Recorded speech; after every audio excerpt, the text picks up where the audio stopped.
ఓం శాంతి. ఓం శాంతి.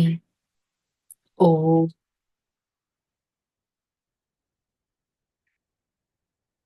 శాంతి. ఓం శాంతి. నేను ఆత్మ శాంతి స్వరూపాన్ని. ఎంతో అదృష్టవంతుడను, భాగ్యశాలి ఆత్మను, నిశ్చింత ఆత్మను. ఈ క్షణం నేను ఆత్మ నా శ్రేష్టాతి శ్రేష్టమైన తండ్రి పరం ఆత్మ వారి సన్ముఖంలో ఈ సుఖవంతమైన జ్ఞాన మురళిని వింటున్నట్టు అనుభవం చేసుకుంటాను. ఓం శాంతి. ఓం శాంతి.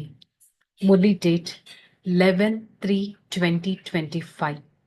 आज का हेडिंग मीठे बच्चे बाप आया है तुम बच्चों को सुख चैन की दुनिया में ले चलने। चैन है शांति धाम और सुख धाम में। భగవంతుడు మన ఆత్మకి, బ్రుకుటి మధ్యస్థానంలో ఉన్న ఆత్మకి తండ్రి అయిన పరమాత్మ వచ్చారు. దేనికోసం వచ్చారు? మన ఈ ఆత్మని సుఖపూర్వ సుఖపూర్వకమైన శాంతిపూర్వకమైన ప్రపంచానికి తీసుకెళ్ళడానికి. అంతటి సుఖం ఒక్క సుఖధామం అనగా గోల్డెన్ ఏజ్ శాంతిధామంలో తప్ప ఇక ఎక్కడ ఉండదు. ఎందుకంటే ఇది ఉన్నది తమో ప్రధాన ప్రపంచం. ఇలాంటి తమో ప్రధాన ప్రపంచంలో సత్యమైన సుఖం అనేది ఎక్కడా ఉండదు. కొంతమంది భావిస్తారు, నాకు ఒక పెద్ద ఇల్లుంటే సుఖం ఉంటుంది, ఒక పెద్ద వెహికల్ ఉంటే సుఖం ఉంటుందని. కానీ మనకి తెలుసు అవన్నీ అల్పకాలిక సుఖమే. అవి పర్మనెంట్ హ్యాపీనెస్ అనేది ఇవ్వలేదు. పర్మనెంట్ హ్యాపీనెస్ ఈ సోల్ కి ఒక్క పరమాత్మ తప్ప ఇక ఎవ్వరూ ఇవ్వలేరు. प्रश्न, इस युद्ध के मैदान में माया सबसे पहला वार किस बात पर करती है? निश्चय पर। चलते फिरते निश्चय तोड़ देते हैं, इसलिए खार खा लेती है। यदि पक्का निश्चय रहे, बाप जो सबका दुख हर कर सुख देने वाला है, वही हमें श्रीमत दे रहा है। आदि मध्य अंत का नॉलेज सुना रहे तो कभी माया से हार नहीं हो सकता। మనమున్నదే ఒక యుద్ధ మైదానంలో. ఎవ్రీ డే మన ఓన్ థాట్స్ మనతో ఫైట్ చేస్తాయి. మనతో ఉన్న సోల్స్ మనతో ఫైట్ చేస్తారు. మనం ఫేస్ చేసే సిచ్యువేషన్ మనకి ఫైట్ చేస్తుంది. మనకి మనం ఓవర్కమ్ అవ్వడానికి ఫైట్ చేస్తాం. అందుకనే మనం ఎక్కడున్నాం? ఒక బ్యాటిల్ ఫీల్డ్, ఒక యుద్ధ మైదానంలో. ఈ యుద్ధ మైదానంలో అన్నిటికంటే మొట్టమొదటి వార్ అనేది ఏ విషయం పైన జరుగుతుంది? నిశ్చయం, ఫెయిత్. నిజంగా పరమాత్మ వచ్చారా? నిజంగా నేను ఒక సోల్ నేనా? నిజంగా నా కోసం ఒక కొత్త ప్రపంచం స్టార్ట్ అవుతుందా? నిజంగా నా కోసం ఇది మొత్తం క్లియర్ అవుతుందా? నడుస్తూ తిరుగుతూ నిశ్చయం ఉండాలి. ఆ నిశ్చయం అనేది ల్యాక్ అయినట్టయితే నేను ఓడిపోతాను. పక్కా నిశ్చయం ఉండాలి. నా ప్రియమైన తండ్రి పరమాత్మ నా లైఫ్లో ఉన్న దుఃఖాన్ని తొలగించి నాకు సుఖాన్ని ఇస్తారు. నా ప్రియమైన తండ్రి పరమాత్మ నాకు శ్రీమతాన్ని ఇస్తారు. ఆది మధ్య అంతిమం నాకు జ్ఞానాన్ని ఇస్తారు. జ్ఞానంతో నేను సుఖవంతంగా అవుతాను. I belongs to the supreme father. ఈ ఒక్క నిశ్చయం ఉంటే మాయ ఎప్పుడు మిమ్మల్ని ఓటమి పాలు చేయలేదు. ఈ ఫెయిత్ అనేది ల్యాక్ అయ్యింది అంటే మాయ ఓడిపోయేటట్టు మనల్ని చేస్తుంది. చెక్ చేసుకుందాం. అవుట్ ఆఫ్ 24 అవర్స్ ఎంత సమయం I belongs to the supreme father అనే ఒక కాన్ఫిడెన్స్, నిశ్చయం మనలో ఉంది అనేది. మరి ఎక్కడున్నాం మనం? పాప ప్రపంచంలో ఉన్నాం. హే పరమాత్మ, హే గాడ్ సేవ్ మీ అని పిలుస్తాం కదా. ఎక్కడికి సేవ్ మీ అంటాము, hey God remove me from this sorrow అంటాము, ఎక్కడికి తీసుకెళ్ళమని అంటాం, అని ఎవరి కోసం అంటాం? ఫస్ట్ ఆఫ్ ఆల్, పరమాత్మ సేవ్ చేస్తారంటే దేని నుంచి సేవ్ చేస్తారు? సెకండ్, సేవ్ చేసి ఎక్కడికి తీసుకెళ్తారు? థర్డ్, ఎలా తీసుకెళ్తారు? మరి ఈ ప్రపంచంలో ఎవ్వరికీ తెలియదు ఎలా సేవ్ చేస్తారు, ఎక్కడికి తీసుకెళ్తారు, ఎలా తీసుకెళ్తారు. మరి నేను ఈ బ్రాహ్మణ కులభూషణులుగా, అంటే బ్రహ్మ ద్వారా, దాదా లేఖరాజ్ ద్వారా ఈ జ్ఞానాన్ని తెలుసుకున్నాను. కానీ మనలో కూడా అందరూ నాలెడ్జ్ తెలుసుకున్నారు, కానీ అందరూ ఈక్వల్ గా లేరు. నెంబర్ వారీగా ఉన్నారు. వీరిలో ఎవరైతే ప్రవేశించారో వారు తన గురించి తనకి జ్ఞానం తెలియదు. వారికి కూడా ఈ రచన యొక్క ఆది మధ్య అంతిమ జ్ఞానం వినిపించడం జరిగింది. వారెవరు? స్వయం పరమాత్మ. వారెవరు? ఈ ప్రపంచంలో అందరి దుఃఖాన్ని తొలగించి సుఖాన్ని ఇచ్చేవారు, సుఖంలోకి తీసుకెళ్లేవారు పరమాత్మ. ఇది కొత్త విషయమేమీ కాదు. తండ్రి కల్ప కల్పము వస్తారు, అందరికీ శ్రీమతం, శ్రేష్టాతి మతాన్ని ఇస్తారు. కల్ప పూర్వం ఎవరైతే విషయాలు విన్నారో వారే ఇప్పుడు మళ్ళీ వింటారు. కల్ప పూర్వం పరమాత్మ ఎలాగైతే వినిపించారో మనం అలాగే వింటున్నాం. ఈ నిశ్చయం మనలో ఉంది. పరమాత్మ అంటున్నారు, సుఖధామానికి, శాంతిధామానికి తీసుకెళ్లేందుకు పరమాత్మ వచ్చారు. కానీ మాయ ఏం చేస్తుంది? కల్ప పూర్వం అదే సుఖధామం, శాంతిధామానికి పరమాత్మ తీసుకెళ్తారు. అలాగే ఇప్పుడు కూడా వచ్చారు మనల్ని తీసుకెళ్ళడానికి. నా కోసం పరమాత్మ వచ్చారు అనే నిశ్చయం మనలో ఉండాలి. కాకపోతే ఎక్కడ ప్రాబ్లం వస్తుంది? ఈ బేసిక్ పాయింటే మనం మర్చిపోయేటట్టు మనలో ఉన్న నెగిటివిటీ చేసేస్తుంది. సుఖధామానికి వెళ్తూ వెళ్తూ ఉండగా మళ్ళీ ఏం చేస్తుంది మాయ? మనల్ని ఓడిపోయేటట్టు చేస్తుంది. సదా గుర్తుపెట్టుకోండి, మనం ఒక యుద్ధ మైదానంలో ఉన్నాం. ఈ యుద్ధ మైదానంలో బాహుబలం కాదు, ఈ బుద్ధి యొక్క బలం చాలా కావాలి.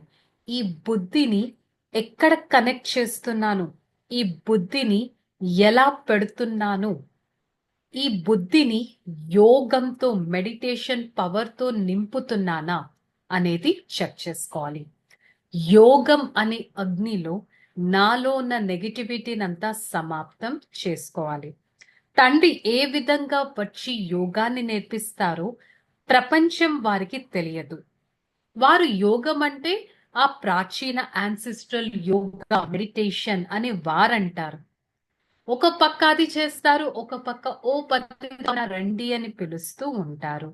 స్వయం పరమాత్మ వచ్చారు మనకి రాజ్ యోగం నేర్పించడానికి, మనల్ని ఆ సుఖవంతమైన ప్రపంచంలోకి తీసుకెళ్ళడానికి. ఈ ప్రపంచంలో ఎక్కడ చూసినా దుఃఖమే దుఃఖం ఉంది. ఇది ఉన్నది దుఃఖపూర్వితమైన ప్రపంచం. కానీ పరమాత్మ వస్తారు మనల్ని సుఖవంతంగా తీసుకెళ్ళడానికి, సుఖవంతంగా తయారు చేయడానికి. ఇదొక ఆల్రెడీ ఫిక్స్ అయిపోయిన డ్రామా. ఈ డ్రామాలో ప్రతి ఒక్క సోల్ ఒక పాత్రధారి. మనకి పరమాత్మ గురించి తెలిసింది, డ్రామా గురించి తెలిసింది, ఈ సోల్ ఈ ప్రపంచం నుంచి ఎలా తిరిగి వెళ్తుందో ఆ విషయం కూడా తెలిసింది. పరమాత్మ కూర్చొని మనకి విషయాలన్నీ అర్థం చేయిస్తారు. సో పరమాత్మ ఎక్కడుంటారు? పరంధామ నివాసి. సో నేను ఆ మూల లోకానికి చెందిన పరమాత్మతో నా బుద్ధిని కనెక్ట్ చేయగలగాలి.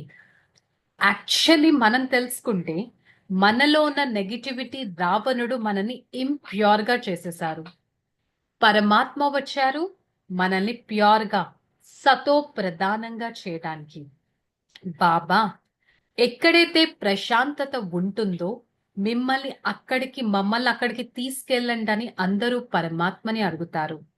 హే పరమాత్మ, నాకు కొంచెం పీస్ ఆఫ్ మైండ్ ఇవ్వు అని పిలుస్తూ ఉంటారు. సాధు సన్యాసులు మొదలైన వారు ప్రశాంతత ఎక్కడ లభిస్తుందనేది వారికి కూడా తెలియదు. బికాస్ వారు చెప్తారు వస్తు వైభవాలకి దూరంగా ఉండండి అని. కాకపోతే యాక్చువల్ ప్రశాంతత ఎక్కడుంటుందనేది ఎవ్వరికీ తెలియదు. కానీ ఇప్పుడు మనం తెలుసుకుందాం, ఒక పర్మనెంట్ ప్రశాంతత, పీస్ఫుల్నెస్, హ్యాపీనెస్ అనేది గోల్డెన్ ఏజ్ లో లభిస్తుంది. 21 జన్మలు ఎంతో ప్రశాంతంగా ఉండగలం. ఇది ఉన్నదే ఒక పాత ప్రపంచం. ఈ పాత ప్రపంచంలో మనం 84 జన్మలు తీసుకొని ఈ అంతిమ జన్మలో ఉన్నాం. ఇదొక గుప్తమైన జన్మ. మనం ఇలాంటి లైఫ్ నుంచి పరమాత్మ మనల్ని ఎలా తయారు చేస్తారు? 24 క్యారెట్స్ గోల్డ్ గా, అంటే అంత ప్యూర్ గా మనల్ని తయారు చేస్తారు. మరి నేను ఆత్మ ఇలాంటి తండ్రికి చెందిన వారిని అనే బేసిక్ పాయింట్ ఫెయిత్ మనలో ఎంత వరకు ఉందనేది చెక్ చేసుకోవాలి. धारणा, नष्टो मोह बन बाप को याद करना, कुटुंब परिवार में रहते विश्व का मालिक बनने के लिए मेहनत करना, अवगुणों से छोड़ना, अपनी ऐसी चलन रखनी है जो सब देखकर फॉलो करे, कोई भी विकार अंदर ना रहे, यह जांच करनी चाहिए. మరి నష్టో మోహులుగా అంటే దేని మీద బుద్ధి యొక్క అటాచ్మెంట్ అనేది పెట్టుకోకూడదు. అది పాసిబులా అంటే పరమాత్మ ఏం చెప్తున్నారు? బాబాని స్మృతి చేస్తే పాసిబుల్. నష్టో మోహులుగా అవ్వగలం. ఒక్క బాబాని స్మృతి చేయాలి. మనం పరమాత్మని స్మృతి చేయాలంటే ఏ ఫ్యామిలీని వదలక్కర్లేదు, రెస్పాన్సిబిలిటీస్ వదలక్కర్లేదు. మీరు మీ పరివారంలో ఉంటూనే విశ్వానికి యజమానిగా అవ్వచ్చు. అంత ఎలివేటెడ్ సోల్ గా మీరు అవ్వచ్చు. దానికోసం ఎంతో శ్రమ చేయాలి. మనలో ఉన్న నెగిటివిటీ, అవగుణాలను వదిలేయాలి. మన రాయల్ నడవడిక ఎలా ఉండాలంటే మనని చూసి అందరూ అరే వీరెంత బాగున్నారే అని ఫాలో చేసేటట్టు ఉండాలి. మనలో ఏదైనా నెగిటివిటీ, వికారం ఉంటే దాన్ని వదిలేయటానికి ప్రయత్నించాలి. నేను ఆత్మ అంతటి వికారాలను వదిలేసే అంత శక్తి నాలో ఉందా అనేది వరదానం. डबल सेवा द्वारा अलौकिक शक्ति का साक्षात्कार कराने वाले विश्व सेवादारी भव. సో డబల్ సేవ ద్వారా ఒక అలౌకిక శక్తి యొక్క సాక్షాత్కారం చేసేవారే విశ్వ సేవాదారి. ఏ విధంగా బాబా యొక్క స్వరూపం విశ్వ సేవకుడు. స్వయం పరమాత్మ విశ్వ సేవకుడుగా అయి సేవ చేస్తారు. అలాగే నేను కూడా పరమాత్మ సమానంగా విశ్వ సేవాదారిగా అవ్వాలంటే డబల్ సేవ చేయాలి. ఒకటేమో ఈ శరీరానికి సంబంధించిన సేవ, ఒక ఫ్యామిలీని సంపాదించడం కానీ, ఒక జాబ్ చేయడం కానీ, ఈ శరీరానికి సంబంధించిన సేవ. దాంతో పాటు విశ్వ సేవ కూడా చేయాలి, స్పిరిచువల్ సేవ, ఆత్మిక సేవ. మనస, వాచ, కర్మనతో ఎంతో సేవ చేయగలగాలి. అంతటి అలౌకికత శక్తి అనేది మనలో ఉండాలి.